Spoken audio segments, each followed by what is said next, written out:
Šiandien žiniose. Didelis sniego kiekis kelia grėsmę pastatų konstrukcijoms.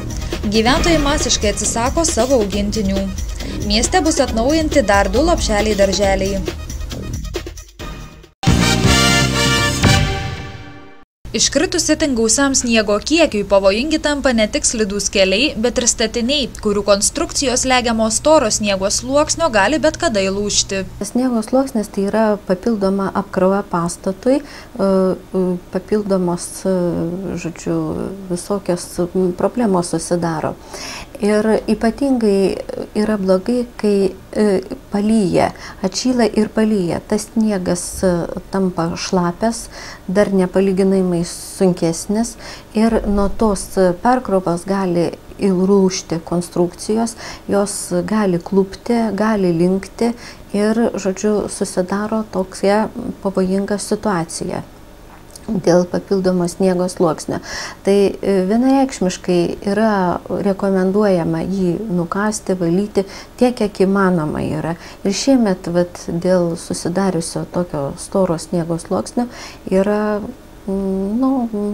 konstrukcijoms yra pavojus. Kita itin aktuali problema – virš gyventojų galvų grėsmingai kabantys varvekliai, kurie neatlaikė savo svorio, dažnai atitrūksta ir krenta žemyn ant gatvių ir šaligatvių. Nors nuo varveklių šiemet dar nenukentėjo ne vienas panevėžietis, tačiau Vilniuje per kūčias nuo gyvenamo namo stogo nutįsęs varveklis praskėlė praeiviai galvą. Varveklis tai jau yra, kaip pasakyti, susiformavęs ledo darinys, turintis savo svorį, galintis bet kada kristi ir jau sužeisti žmonės. Tai be abejo, čia reikėtų atkreipti tą dėmesį visiems, kad jie būtų valomi, kad būtų daužomi. Čia pernai tikrai praeitais metais buvo ganėtinai tokia, žodžiu, akcija, kai varvekliai buvo valomi. Turėtų būti, sakau, aptverta, kad žmonės negalėtų prieiti, nes jeigu taip pat kiekvienas žmogus turėtų pasidairyti, įeidamas į pastatą, išeidamas iš pastato, nevaikščioti būtent palei statinį, kad gali bet kuriuo metu kristi šitas.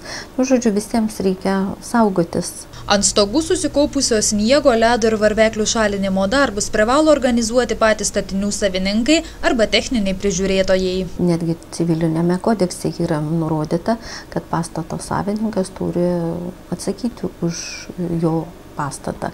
Žodžiu, jeigu eksploatuojančios bendrovės yra techninė priežiūra vykdančios, jos taip pat prižiūri, nes yra dažnai tokių atvejų, kad nepasiekiama. Tai eksploatuojančios bendrovės, Panevėžio butų ūkis, būstas, kitos tenai City Services, Merlangas, vėlgi privalo, žodžiu, irgi prižiūrėti, kad pastatas būtų saugus. Už neprižiūrėtus pastatus gali būti keliamos administracinės bylos dėl Panevėžio miesto tvarkymo ir švaros taisyklių pažeidimo, už kurį gali būti skiriamos baudos iki 2000 litų. Akcinės bendrovės Panevėžio specialus autotransportas patalpose įsikūrusi beglobių gyvūnų prieglauda šiemet sumušė visus rekordus. Pasiektas didžiausias beglobių gyvūnų skaičius.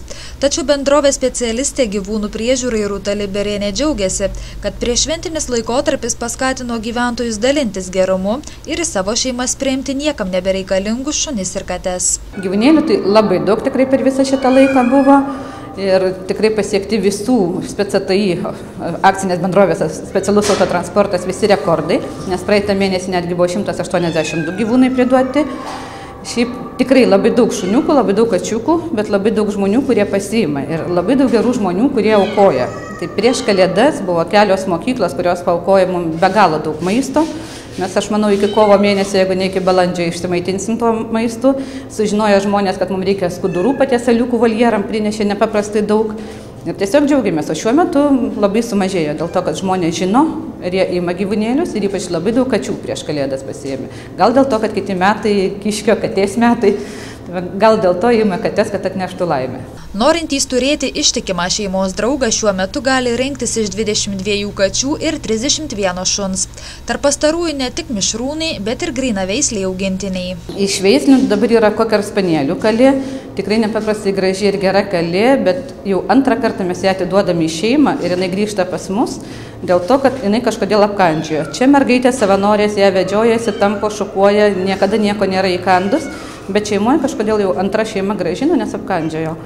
Toliau iš grynaveislių, Siamo katytės buvo, jau pasiėmė, buvo haskis, buvo Chihuahua, ne visai grynas, bet beveik grynas. Yra Staffordshire terjeras šiuo metu grynas. O šiaip labai daug pakankamai grynaveislių šunų būna. Gyventojų atnešti nebereikalingi gyvūnai laikomi voljeruose ir jau pusmetį veikiančiame gyvybės vagonėlyje, kuriame net ir už lango spaudžiant didžiausiems šalčiams gyvūnai gyvena šiltai. Tai čia šilta, matėt vagonėlį, ten pakankamai šilta, šilčiau ko gero negu mūsų būtuose, nes ant 25-26 laipsnių pas kates, pas šunis 20-22 laipsnių. Ir jiem pakankamai šilta. Dar yra voljerai, ten gyvena šunys lauko, kaip ir būna pas žmonės voljeruose, bet yra labai geros apšiltintos būdos ir jiem ten tikrai irgi smagu. Šiuo metu akcinė bendrovė Panevėžio specialus autotransportas migdo tik gyventojų atvežtus ligotus, senus ar sužalotus augintinius. Panevėžio miesto savivaldybei skirta ES struktūrinių fondų parama lopšeliams, darželiams Riešutėlis ir Žilvitis modernizuoti. Pirmosios iki mokyklinio ugdymo įstaigos reikmėms skirta daugiau nei 600 000 litų, o antrosios daugiau nei 500 000 litų parama. Iš miesto biudžeto projektams įgyvendinti bus skirta apie 220 000 litų. Iki mokyklinės įstaigos bus atnaujinamos dviem kryptimis. Vyks ne tik remonto darbai, bet ir įsigyjama baldų bei kompiuterinės technikos. Numatoma kapitaliai renovuoti sanitarinius mazgus, pakeisti visą santechniką, įrengti naujus unitazus, dušus ir praustuves bei kitą reikalingą įrangą. Sienas bei grindis iškloti naujomis plytelėmis, sutvarkyti komunikacijų įvadus. Lopšelių darželių ugdymo patalpose bus atnaujinta vėdinimo sistema, priešgaisrinė signalizacija bei elektrotechnika. Tikimasi, kad projektų naudą pajus visi šias įstaigas lankantys vaikai ir darbuotojai. Pagerės vaikų ir lopšelio darželio darbuotojų darbo sąlygos, patalpų mikroklimatas, kuris turės teigiamos įtakos pastatų patalpų komfortui. Bus sukurtos atitinkančios norminius reikalavimus darbo sąlygos, užtikrintos tinkamos vaikų ugdymo sąlygos. Lopšelių darželio atnaujinimo projektai turėtų būti įgyvendinti iki 2011 metų gruodžio. Gyventojai informuojami, kad naujųjų metų švenčių dienomis miesto maršrutiniai autobusai dirbs pagal pakoreguotą tvarkaraštį. Kaip ir kiekvienais metais naujų metų išvakarėse miesto maršrutiniai autobusai kursuos iki 21 valandos, o sausio 1 ryte pradės darbą nuo 8 valandos. Tolimojo susisiekimo autobusai pirmąją naujųjų metų dieną važiuos pagal sekmadienio tvarkaraštį be papildomų reisų numatytų sekmadieniais. Be to sausio 1 dieną nevažiuos autobusai į Ignaliną, Panemunę, Rokiškį per Pasvalį, Vilnių per Vadoklius. Taip pat galimi pakeitimai ir kitų vežėjų aptarnaujamuose maršrutuose. Tolimo sekimo autobusai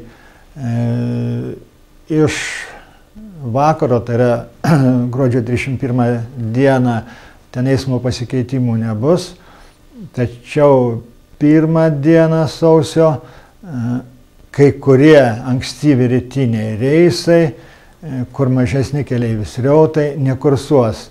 Ten smulkesnė informacija pateikti gali autobusų stotyje telefonu arba tiesiogiai.